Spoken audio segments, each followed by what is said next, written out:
오늘 말씀이 이제 안식년과 안식일에 관한 법입니다. 그래서 안식년을 이렇게 규정해서 말씀하시는 것은 6해 동안은 너희 땅에 파종하여 그 소산을 거두고, 그리고 이제 7년째 되는 해에는 이제 더 이상 파종도 하지 말고 거두지도 말고 그냥 내버려 두라는 거예요. 6년 동안 농사 짓고, 그러니까 7년째는 그냥 땅을 갈아엎어서 뭐 씨를 뿌리거나 이런 행위 하지 말고 그냥 내버려 둬라. 그렇게 되면 거기에 이제 자연스럽게 이제 곡식들이 이제 좀 떨어졌던 뭐 그런 알갱이들이 이제 자라나기도 되지 않겠습니까? 뭐 잡초도 나겠습니다만은 또 거기에 자연스럽게 이렇게 나오는 그런 곡식들도 있게 될 거예요. 그러면 그런 것을 이제 가난한 사람들이 먹을 수 있도록 내버려 두고, 또 거기가 이제 여러 가지 잡초가 우거지고 또 이런저런 그런 열매들이 생기게 되면 이제 들짐승들까지도 그것을 먹게 될 것이다. 이렇게 하라고 지금 하나님께서 명령하십니다. 이것이 안식년이에요. 6년 동안은 일하고 7년째에는 더 이상 농사일 같은 거 하지 말고 그대로 땅을 쉬게 하라라고 하시는 말씀이지요. 그리고 이 또 안식일을 말씀하시는데 이제 축소가 되는 거죠.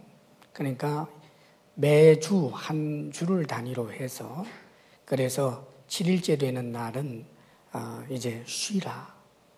모든 경제 활동을 중지하고 먹고 살기 위해서 했던 모든 일들을 다 내려놓고 쉬되, 네가 쉴 뿐만 아니라 네 울타리 안에 있는 모든 이들, 네 종들도 또 네 가족은 말할 것도 없고 다 쉬게 하라.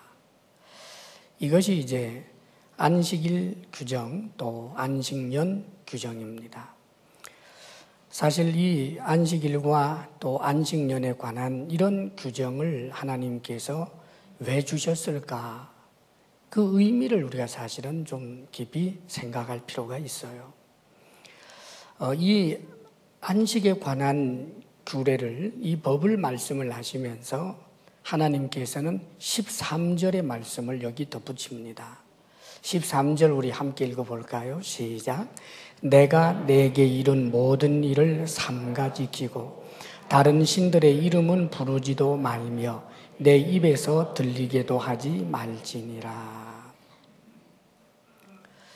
사실 그 안식일 규례도 지키는 것이 말 그대로 정말 정확하게 지키는 것이 쉽지 않았습니다. 이스라엘 역사가 그랬어요. 안식년은 이스라엘 역사에서 제대로 지킨 때가 별로 없습니다. 지키기 어렵지요. 지키기 어려운 말씀을 하시면서 내가 너에게 이른 모든 일을 삼가 지키고, 주의해서 내가 너에게 한 말, 이건 너무 지키기 어렵다, 이건 말도 안 돼, 이런 소리 하지 말고 삼가 지키고, 또 다른 신들의 이름은 부르지도 말며 내 입에서 들리게도 하지 말지니라 그럽니다. 지금 하나님께서는 당신 이외에 신이라고 하는 그런 존재, 참된 신이 없다는 거예요.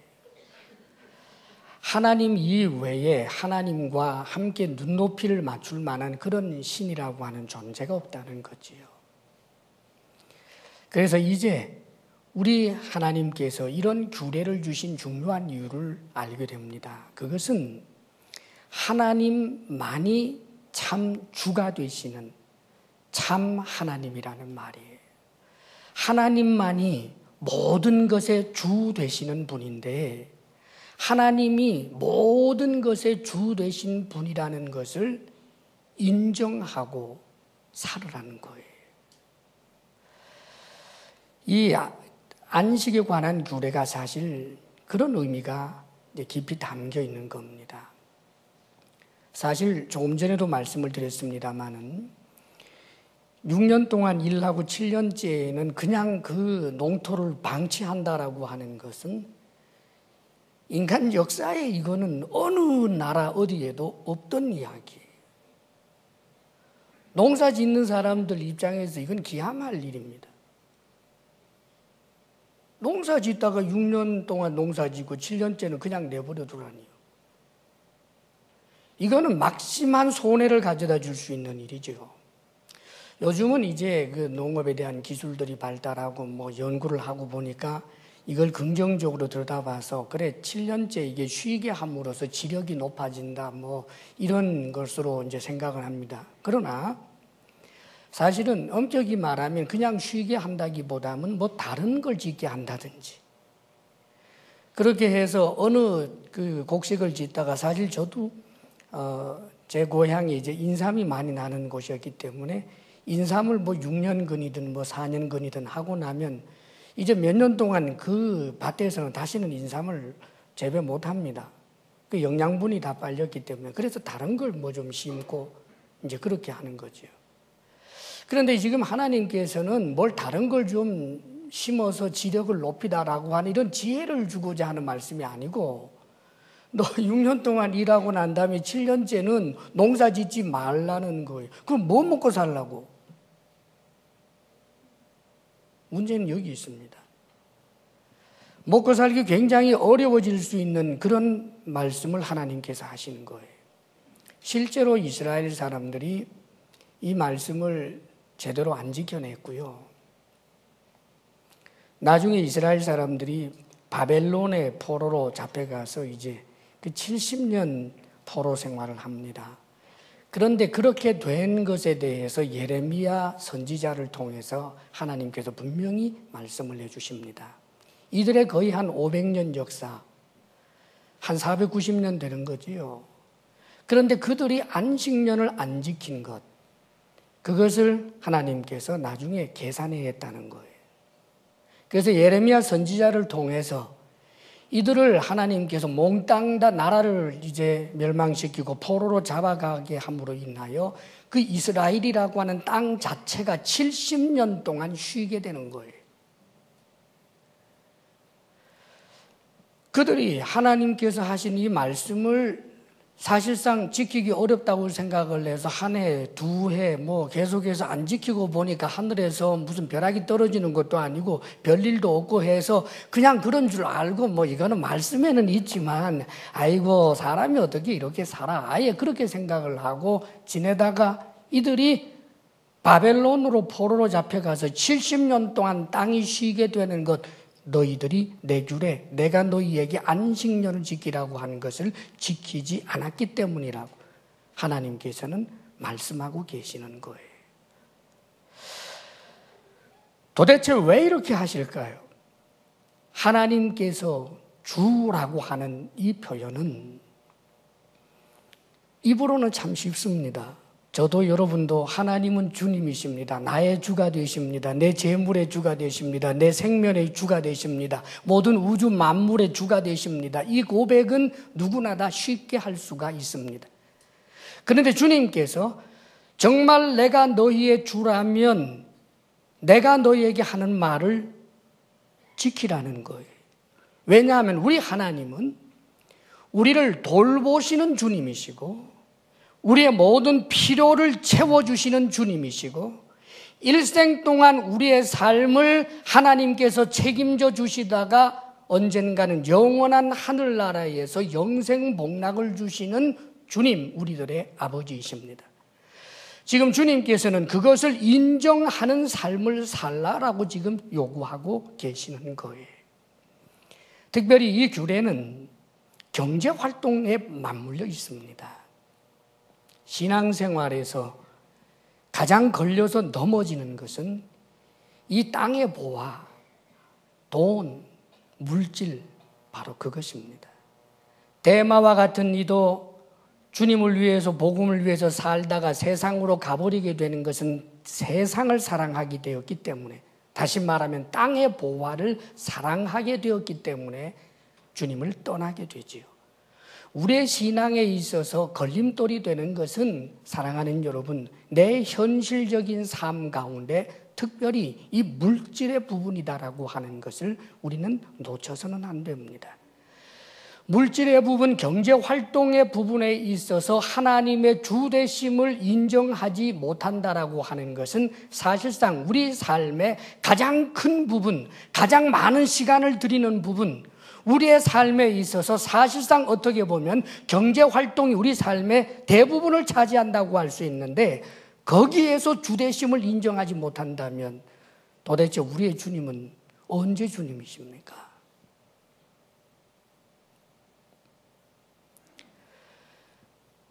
그렇기 때문에 주님께서는 이것을 경제적인 문제하고 연결을 시켜서 말씀하는 거예요.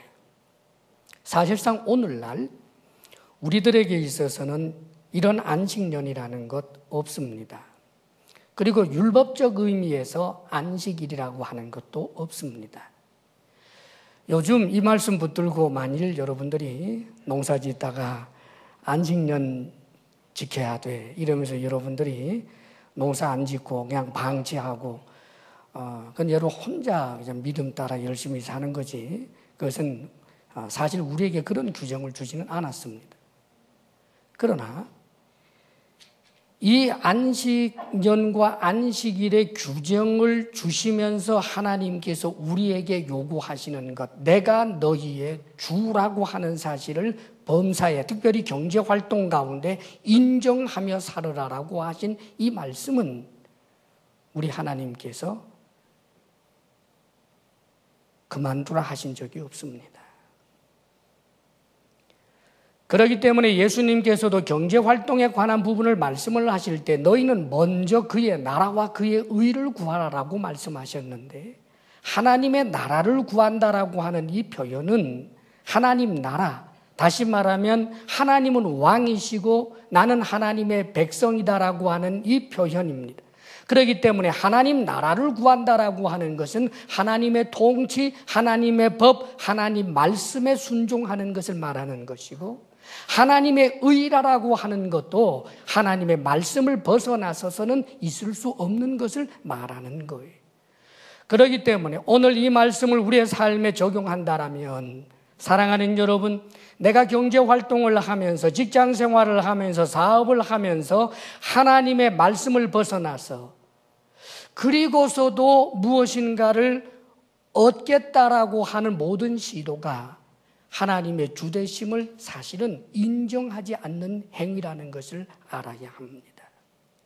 하나님이 주시지 않아도 나는 다른 길을 통해서 받겠습니다라고 하는 것, 하나님이 나를 돌보신다라고 하는 것을 믿으면서도 하나님의 말씀대로 했다가는 나는 쫄딱 망할 수밖에 없다라고 생각하는 이것은 하나님의 주되심을 인정하지 않는 행위가 되어버리고 마는 거예요.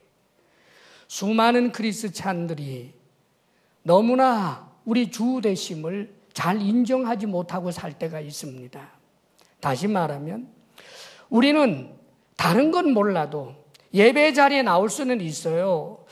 좀 때때로 봉사도 좀 할 수 있습니다. 그렇지만 내가 사회생활을 하고 경제활동을 하는데 정말 이 하나님의 말씀을 따라서 하라고 하는 것은 그것은 불가능합니다. 어떻게 죄짓지 않고 사업할 수 있어요? 기름칠을 좀 해야 되는데 거기에 뇌물도 좀 먹이고 좋지 못한 향년도 좀 베풀어주고 덕스럽지 못하고 더럽고 이 탈법적인 그런 행위도 할 수밖에 없잖아요. 이 생각이 하나님의 주되심을 인정하지 않는 것입니다. 사랑하는 여러분, 이스라엘 백성들이 안식년과 또 이 안식일에 대해서 철저했던 때가 가끔은 있었습니다. 그런데 그렇게 했더니 정말 그들에게 말로 할 수 없는 가난이 찾아오고 엄청난 어려움이 도래했느냐? 아닙니다. 우리가 하나님의 말씀을 따라서 하나님의 주되심을 인정하면서 경제활동을 한다라고 할지라도 놀랍게도 거기에는 하나님의 돌보심과 하나님께서 우리에게 필요를 채워주신다고 하셨던 그 약속의 말씀이 반드시 이루어지게 되는 것입니다. 그렇기 때문에 사랑하는 여러분, 크리스찬이 믿음으로 산다라고 하는 것은 나는 예수님을 믿어서 죽을 때 나는 예수님을 믿어요 라고 하는 말 한마디 꺼내서 천국에 가는 것, 그것만을 말하는 게 아닙니다. 믿음으로 산다는 것은 가정에서도 직장에서도 내가 사업 터전을 갖고 사업을 경영하면서도 철저하게 하나님의 주대심을 인정하고 때때로는 내 죄의 욕구로 인하여 하나님의 말씀을 벗어나게 되었을 때 통해 자복하는 마음으로 다시 돌아오고 그리하여 계속해서 믿음의 길, 주 안에 주님을 벗어났다면 말씀과 비추어서 다시 주님 안에 다시 울고 돌아오고 그러면서 계속해서 믿음의 길을 걸어가는 이것 전부를 믿음이라고 하는 것이지 하나님과의 인격적 관계를 말하는 것이지 예수님을 믿으면 구원을 얻습니다라고 하는 것이 그것은 주문이 결코 아니다라는 사실을 다시 한번 기억할 수 있게 되기를 바랍니다, 여러분. 성경에 보면 하나님의 말씀대로 사는 사람의 신비함에 대해서 세상 사람이 굉장히 놀랐던 일화가 소개되고 있습니다. 원래 아브라함, 이삭, 야곱으로 이어지는 그 족장 시대에 이들이 하나님께서 주신 말씀을 붙들고 살았어요. 특별히 이삭의 때 이런 일이 있었습니다. 이삭은 특별히 하나님의 말씀을 붙들고 살아가는 정말 놀랍게도 족장 시대에도 그 위에 아버지로부터 받은 하나님의 말씀을 늘 묵상하고 그 말씀을 따라 살기로 노력을 냈던 사람이 바로 이삭입니다. 그리고 이삭은 철저한 예배의 사람이기도 하고요. 그런데 하나님께서 이삭에게 복을 주셔서 거부가 되게 하셨어요. 엄청난 그 농사를 지었는데 이상하게 이삭의 그 농토에 엄청난 풍년이 그리고 이삭의 말하자면 목장에 엄청난 그런 이제 부흥이 일어났던 거예요. 그러니까 그 주변에 있던 블레셋 사람들이 속이 상하고 하고 질투가 나니까 이삭으로 하여금 우리를 떠나라고 한 거예요. 그래서 이삭이 어떻게 합니까? 그 나라가 대적을 하는데 도시국가 시절인데 그 나라가 대적을 하는데 족장이 이길 수가 있어요. 그래서 할 수 없이 그렇게 풍년이 되었던 그 농토를 다 버리고 그 좋은 초장을 버리고 다른 데로 갔습니다. 근데 다른 데로 갔는데 또 금방 땅을 파니까 샘이 나오는 거예요. 샘이. 여러분 이 팔레스타인 지역에서 샘이라고 하는 것은 발견되기 굉장히 어려운 거예요. 그 소리를 들은 블레셋 왕이 또 사람 보내가지고 그 샘을 뺏어버리는 거예요. 그래가지고 또 억울하게 다른 데로 쫓겨나가지고 또 가서 또 샘을 파요. 그럼 또 거기 또 샘물이 펑펑펑 쏟아진다는 말이에요. 그럼 또 가서 또 뺏어요. 이런 일이 반복이 되고 난 다음에 여전히 샘이 솟는 그런 이삭을 보면서 왕이 놀라는 거예요. 그가 생각을 할 때 저 사람은 신이 돕는 사람이다. 와, 신비하다. 저 사람은 정말 먹고 살 수 없어야 되는데 내가 말하자면 모든 환경을 묶었기 때문에 먹고 살 수 없는 사람이 되어야 되는데 어떻게 우리보다 저 잘 살 수가 있느냐. 그게 이해가 되지 않고 너무 놀라워서 결국은 이 왕이 군대 장관하고 찾아와서 조약 맺자고 하는 거예요. 보니까 당신은 신이 함께하는 자인 것 같은데 우리 서로 조약 맺읍시다. 우리와 우리 후손이 당신을 공격하지 않고 당신과 당신 후손이 우리를 공격하지 않는다고 그렇게 조약 좀 맺읍시다. 사랑하는 여러분, 왜 그랬을까요? 신비했기 때문입니다. 세상 사람들이 우리를 보면서 똑같네. 네 직장 생활이나 내 직장 생활이나 똑같네. 내가 사업 경영하는 방식이나 네가 사업 경영하는 방식이나 똑같네. 신비할 것 하나도 없네. 사랑하는 여러분, 아무리 봐도 저렇게 해서는 사업이 망할 것 같은데 기름칠도 안 하고 탈법도 안 하고 불법도 행하지 않고 더러운 짓도 하지 않고 어떻게 저렇게 바보스러울 정도로 천진난만할 정도로 저렇게 사업을 운영할까? 저러면 망해야 되는데 사랑하는 여러분, 망하지 않습니다. 우리 하나님 거짓말하는 분 아닙니다, 여러분. 사실 우리 크리스찬들 가운데서 정말 하나님의 말씀을 따라 살아가는 사람들이 있습니다. 그런 분들 볼 때마다 저도 참 존경스러운 마음이 들곤 하지요. 주변에서 세상 믿지 아니하는 사람들이 우리를 볼 때 정말 신비하구나 할 만한 하나님의 주되심을 범사에 인정하는 그런 주의 백성들이 되시기를 주의 이름으로 축원합니다. 믿음으로 천국 가고 믿음으로 떡도 먹는 것입니다. 떡은 탈법과 불법 저질러서 내 수단과 방법으로 땅의 것은 없고, 믿음은 내 영혼을 살찌게 하고 내 영혼만 천국 가게 한다. 사랑하는 여러분, 성경은 그렇게 가르친 적 없습니다. 내 영혼의 양식도 믿음으로 얻고 육의 양식도 하나님을 믿음으로 얻는 것입니다. 하나님을 떠나서 얻는 것은 주의 주되심을 인정하지 아니하는 것일 뿐만 아니라 결국은 그것이 덜미가 되어서 우리로 하여금 하나님을 부인하게 해버리게 되는 것입니다. 이스라엘 백성들이 가나안 땅에 들어가서 대개의 경우 이 안식년 혹은 안식일 규례를 정직하게 지키지 못했습니다. 그랬어도 별일이 없었던 것 같았습니다.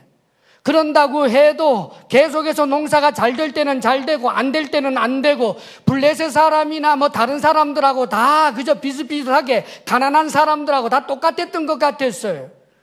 그런데 가만 보니까 저들이 지금 바알을 섬기고 있는데 때때로 저들의 농사가 잘 될 때가 있다는 말이에요. 그래서 결국은 이들이 바알을 숭배하는 데까지 전락해버리고 말았던 거예요. 돈을 사랑함이 일만하게 뿌리가 된다라고 하는 말씀이 바로 그 말씀입니다, 여러분. 안식일, 안식년, 안식일 이 규례는 하나님의 하나님 되심, 주 되심을 인정하는 삶을 살아라. 경제활동 가운데서도 주의 주 되심을 언제나 인정하며 살아라. 내가 돌보아준다는 것을 믿어라. 내가 필요를 채워주신다는 것을 믿어라. 이 믿음이 있기를 주의 이름으로 축복합니다, 여러분. 그리고 또 한 가지는 이 규례를 통하여 하나님께서는 우리에게 쉼을 말씀해 주고 있습니다. 쉬라는 거지요. 근데 이 쉼을 나중에 이스라엘 사람들이 잘못 이해해서 율법적으로 이해를 해서 그저 아무것도 하지 않는 것, 그걸 쉼이라고 생각을 해서 기가 막히게 참으로 우스꽝스러운 짓을 합니다. 몇 그램 이상을 들면 일이고 몇 그램 아래는 일이 아니고 뭐 몇 킬로를 걸으면 일이고 끝까지 걷지 않으면 일이 아니고, 또 열심히 있다라고 하는 사람은 오늘날 또 이제 안식일 되기 전에 말하자면 이 불을 켜놓지 않았으면 불 켜는 이 스위치를 탁 하는 것도 일이라고 안 켜고 앉았어요. 그러나 난 율법 잘 지킨다고. 안식일 이 일 쉰다라고 하는 이 말씀은 아무것도 하지 않고 그저 가만히 있어야 된다라고 말하는 것이 아니라 이 쉼은 주님과의 교제를 통하여 얻게 되는 쉼입니다. 그렇기 때문에 성경에 오늘 본문에는 나오지 않습니다만은 이 안식일 규정과 또 안식년 규례에 관한 말씀들을 보게 되면 안식년이 시작이 될 때 어떻게 하느냐면 초막절을 기회로 해서 온 회중들이 모여서 하나님 앞에 집회가 일어납니다. 한 일주일 동안 말씀 집회가 일어나는 거예요.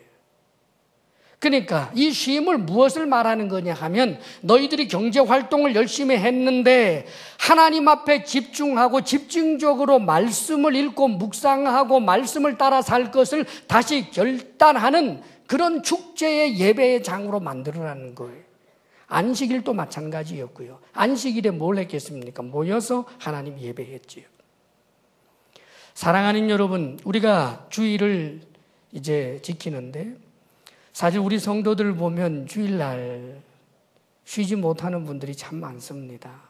뭐 예배만 해도 예배를 성실하게 하려고 하면 이 주일 낮 예배와 저녁 예배를 해야 되고, 더더군다나 교사나 뭐 이렇게 또 성가대나 이렇게 활동하시는 분들을 보면 연습하는 시간, 또 교사로서 또 아이들을 섬기기 위해서 어린이 예배에도 갔다가 또 주일 낮 예배, 저녁 예배, 또 셀 리더들은 끝나고 나서 또 셀 리더들 모임, 제가 가만 보면 저녁 예배 때 셀 리더들 모인 자리에서 셀 리더들을 볼 때마다 제 마음이 좀 이렇게 참 미안하기도 하고 아프고 그럴 때도 있어요. 말하자면 뇌래졌어요. 그래가지고 하루 종일 뭐 셀 모임이다 뭐다 봉사하고. 근데 저는 하나님께서 책임질 것이라고 믿습니다. 지금까지 주일을 주일답게 하나님을 예배하고 주일날 내 경제활동이 아니라 누군가를 섬기고 봉사하는 일에 지칠 정도로 일했다라고 해서 그것이 그에게 손해가 되는 일이 없습니다. 진정을 가지고 그렇게 해낼 때 하나님께서 놀랍게도 역사하시는 것을 보게 됩니다. 사랑하는 여러분, 이 쉼은 바로 그런 쉼을 말하는 거예요. 이제는 보다 더 가치 있는 일, 하나님을 예배하는 일과 보다 더 가치 있는 일, 다른 사람에게 관심을 가지고 성도 간에 서로 섬기고 하는 그런 일들 뿐만 아니라 봉사하고 타인을 위하여 유익을 주는 그런 일들을 하는 이 모든 수고, 이것이 오히려 쉼이 되는 것입니다. 사랑하는 여러분, 예배를 소중하게 여기시기를 바랍니다.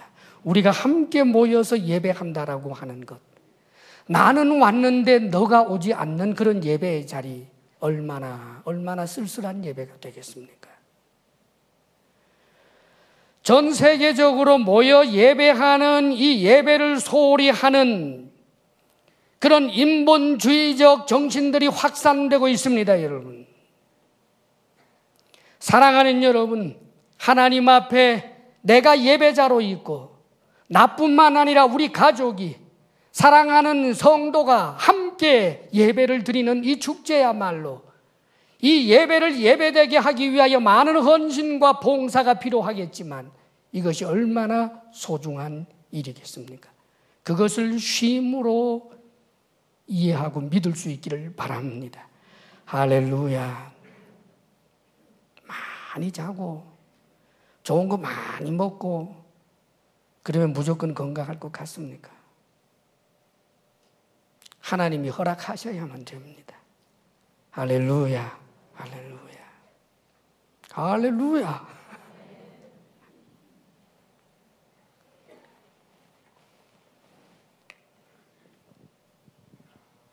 그 다음에 한 가지 더 말씀을 또 드립니다. 이 쉼은 일을 전제로 합니다. 지금 이 안식일, 안식년 이 규례는 한편으로 일하라고 하는 규례입니다. 오늘 말씀에 너는 6해 동안은 너희 땅에 파종하여 그 소산을 거두고 6년 동안 열심히 일하는 것 없이 안식년은 의미가 없습니다. 6일 동안 열심히 일하는 것 없이 안식일의 쉼은 의미가 없습니다. 지금 하나님께서는 일하라고 말씀하시는 거예요. 우리 하나님은 오늘도 일하십니다. 그래서 우리 예수님께서는 내 아버지께서 일하시니 나도 일한다 그러십니다. 사랑하는 여러분, 우리 하나님께서 천지 모든 우주 만물들을 전부 자동으로 돌아가게 만들고 난 다음에 하나님은 지금 주무시고 계시는 게 아닙니다. 우리 하나님께서 가지시는 안식은 우리와의 교제입니다. 하나님의 안식은 우리가 드리는 예배를 받으시면서 우리의 사랑을 받으시는 그것이 안식입니다.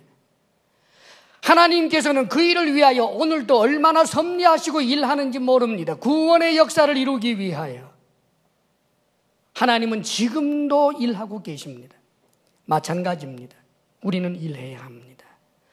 성경은 일하기 싫은 자는 먹지도 말라라고 말씀을 하셨고, 자신의 사랑하는 가족들과 친족들을 경제적으로 돌보지 아니하는 자는 불신자들보다 못한 자라고 하였습니다. 우리가 남에게 무엇인가 선한 일을 하기 위해서는 내가 땀을 흘린 그 열매를 가지고 남을 돕고 섬기라라고 그렇게 가르쳐 주십니다. 사랑하는 여러분, 일할 수 있는 일터가 있고 일감이 있다는 것 소중한 줄 알기를 바랍니다. 다만 그 일을 하되 하나님의 말씀을 따라서, 말씀을 벗어나서 하지 마십시오. 그리하면 그것은 우상이 되어버립니다. 그러나 말씀을 따라서 하게 될 때 여러분의 일터는 참으로 하나님께서 주시는 귀한 젖줄이 되고 우리에게 일용할 양식을 공급해 주는 하나님의 축복의 통로가 되는 것입니다. 성경에 아주 희한한 이야기가 있어요. 야곱이 그 외삼촌 라반의 집에서 이제 품꾼으로 일하죠. 사위까지 됐는데도 이제 품꾼으로 일을 해요.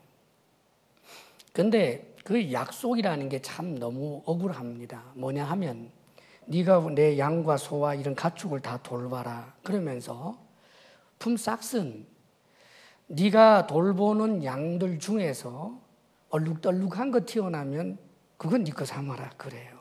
아니 전부 하얀 양을 맡겨놓고 뭐 얼룩덜룩한 거 나오면 그걸 네 품삯으로 하라고. 참 외삼촌 못됐지요. 그런데 뭐 가불관계인데 어떡하겠어요. 그래서 억울한 의리돼서 그렇게 일하잖아요. 그런데 희한한 일이 벌어집니다.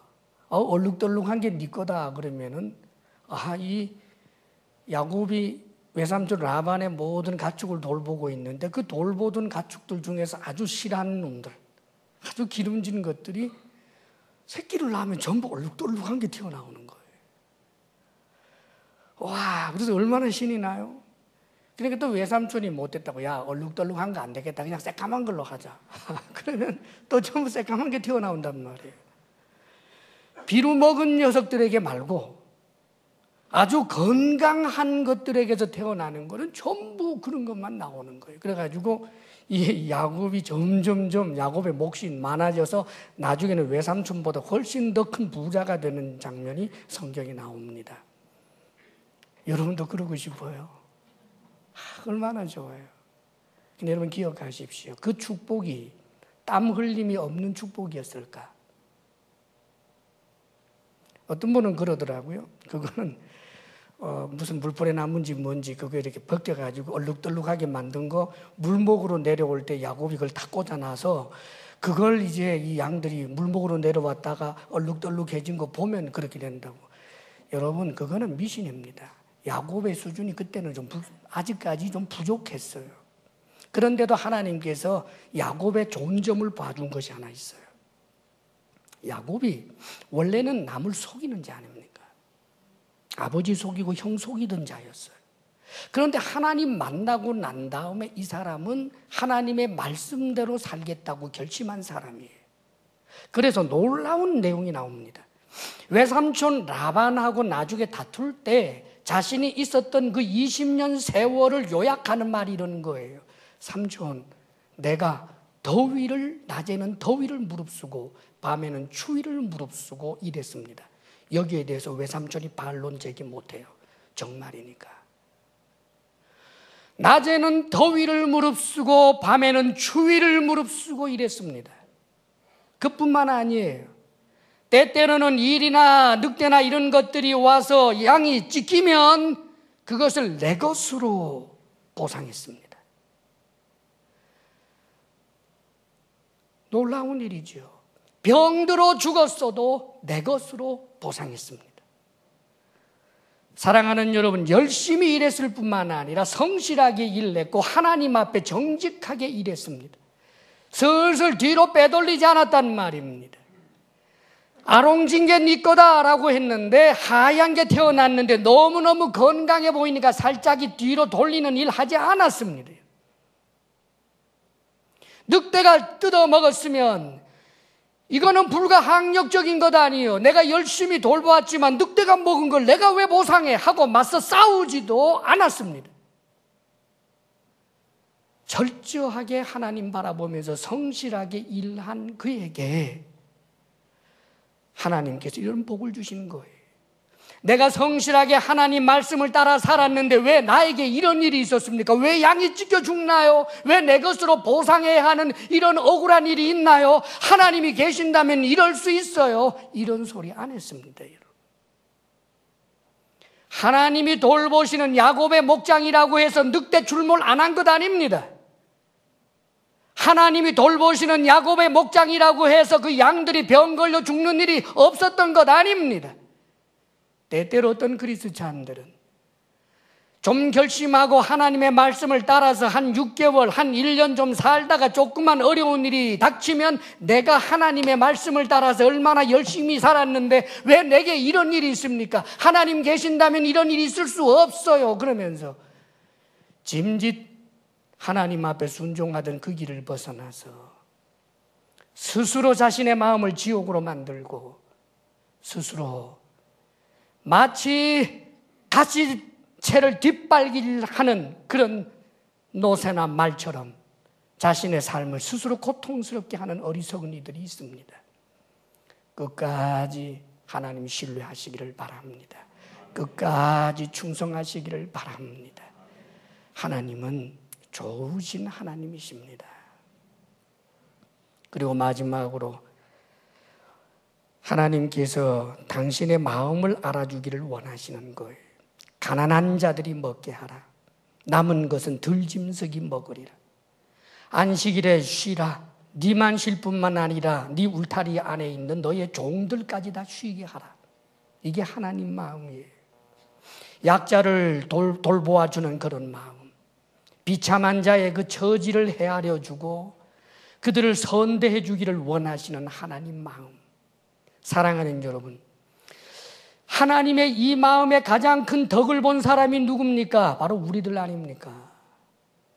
비참한 나를 불쌍히 여긴 하나님, 죄인인 나를 긍휼히 여긴 하나님, 그래서 하나님이 사람 되시고 내 죄를 위하여 십자가에 못 박혀 죽기까지 하신 사랑과 긍휼의 하나님, 그 마음을 가장 덕본 사람들이 우리 그리스찬들 아닙니까? 하나님께서는 우리가 그런 마음 가지기를 원하는 거예요. 사회적 약자를 돌본다라고 하는 것은 그거 좀 돌보고 난 다음에 의의 깃발 뽑아들고 흔들면서 너는 왜 그렇게 하지 아니하니 남을 정죄하는 그런 일들 좀 하지 말고 하나님의 마음을 가지고 사회적 약자를 돌보면서 주님, 제가 이런 일이라도 조금이라도 할 수 있어서 감사합니다. 하나님 얼굴 한번 바라보고 제가 이렇게 하는 것 하나님도 기뻐하시지요 하는 것으로 끝내야 합니다. 하나님의 이 마음을 가질 때 우리가 복음을 전할 수도 있는 것입니다. 사랑하는 여러분, 사랑과 긍휼, 배려, 자비, 나눔, 이 하나님의 마음, 이것을 하나님께서 우리가 갖고 살기를 원하는 것입니다. 오늘날 현대 크리스찬들에게서 어떤 때는 얼굴을 들 수도 없을 정도로 부끄러운 그런 사건, 사고들이 많이 일어나게 된 이유는 예수님을 믿는다라고 하는 것을 미신적으로 생각하고 있기 때문입니다. 나 예수 믿어요. 이 말 한마디 해놓고 예배에도 불성실하고 1년에 한두 번 나와도 나와준 게 어디냐죠. 일평생 하나님 앞에 드림, 감사와 감격과 힘을 다한 드림 한 번도 경험해 보지 않고 거지에게 주듯이 한두 푼 주고 준 게 어디냐라고 생각을 하고 예수님을 믿는다라고 주라고 그렇게 말하지만 사실상 예배의 감격도 없이 예배와는 멀리 떨어져 있으면서 직장 생활하면서도 탈법과 불법을 저지르면서도 나는 예수 믿으니까 천국 가. 사랑하는 여러분, 믿는 건 그런 것 아닙니다. 현재 주의 주되심을 인정하는 주님과 나와의 관계입니다. 그 관계 속에서 내가 몸부림칠 때 나의 부족함을 보시고도 아들로서 딸로서 인정해주는 그것을 말하는 것이지. 나는 예수 믿어요 한마디 하면 우리 하나님은 꼼짝없이 손들고 항복해서 천국에 가십시오 하는 분이 아닙니다, 여러분. 예수님 잘 믿는 믿음의 사람들 되시기를 주의 이름으로 축복합니다. 기도하겠습니다. 이 시간 간절한 마음으로 주님 앞에 결단하며 기도하기를 바랍니다. 주의 긍휼과 자비의 큰 은혜를 입었는데 하나님의 하나님 되심, 주 되심을 인정하지 못하는 그런 영역은 없는지, 특별히 우리의 이익의 문제, 경제활동의 문제에서 돈에 눈이 멀고 욕심에 눈이 멀어서 하나님의 주 되심을 인정하지 않는 행위는 없는지 주여 우리를 긍휼히 여기소서. 어떠한 경우에도 주의 주 되심을 인정하는 자가 되며 주님 안에서 쉼을 얻으며 주님의 마음을 따라서 나누고 베풀며 살아가는 삶이 되게 하여 주옵소서. 이 시간 결단하며 기도하겠습니다. 아버지 하나님, 아버지 하나님, 하나님을 주님이라 하면서 사실상 주의 주되심을 우리의 삶에서 인정하지 못한 채 살아간 적이 많았음을 고백합니다. 오 주여, 우리의 허물, 욕심 때문에, 정욕 때문에 세상을 사랑함으로 때때로 하나님의 하나님 되심을 인정하지 못하는 악한 삶을 산 것을 용서해 주소서. 주의 보혈로 우리를 씻으시며 이제 새롭게 아버지 하나님 언제 어디에서나 주의 주되심을 인정하며 주님 안에 살며 말씀을 따라 살기로 결단하는 사랑하는 우리들에게 주님께서 은혜를 베풀어 주옵소서. 아버지 하나님, 세상 사람들 눈에 참으로 신비하다, 놀랍다 할 만한 놀라운 역사를 하나님의 돌보심과 필요를 채움을 통하여 나타나게 하여 주옵소서. 주님께로만 받고자 하며 주님께로만 받아서도 충분한 삶을 살 수 있도록 우리를 책임져 주시는 하나님을 찬양합니다. 사랑이신 아버지여, 주님께서 주신 은혜를 생각할 때 우리가 무엇을 드려 하나님께 감사하겠습니까? 우리의 마음을 담아 주님 앞에 힘을 다하고 사랑을 다하며 정성을 다하여 주님 앞에 예물을 올려드리오니 이 예물이 하나님께서 받으실 만한 향기로운 예물이 되기를 원합니다. 우리의 편손을 부끄럽게 마옵시며 받아 주옵소서. 주의 사랑하는 성도들에게 일터의 복을 주소서. 성실하게 일함으로 하나님께서 100배나 주시는 신비한 은혜로 주변의 사람들이 당신은 하나님이 함께하는 자라 증거 얻게 하여 주옵소서. 우리 사랑하는 성도들에게 건강의 복을 주옵소서. 마음의 평강 주옵소서. 부부사랑 돈독하게 하옵소서. 자녀들이 우리들보다 더 큰 믿음의 사람 되게 하옵소서. 이제는 우리 주 예수 그리스도의 크신 은혜와 하나님 아버지의 한없는 사랑과 성령의 교통하심과 충만케 하심이 주의 주되심을 인정합니다. 고백하며 나아가는 사랑하는 모든 성도들 위해 이제로부터 영원토록 함께 하시기를 간절히 축원하옵나이다. 아멘.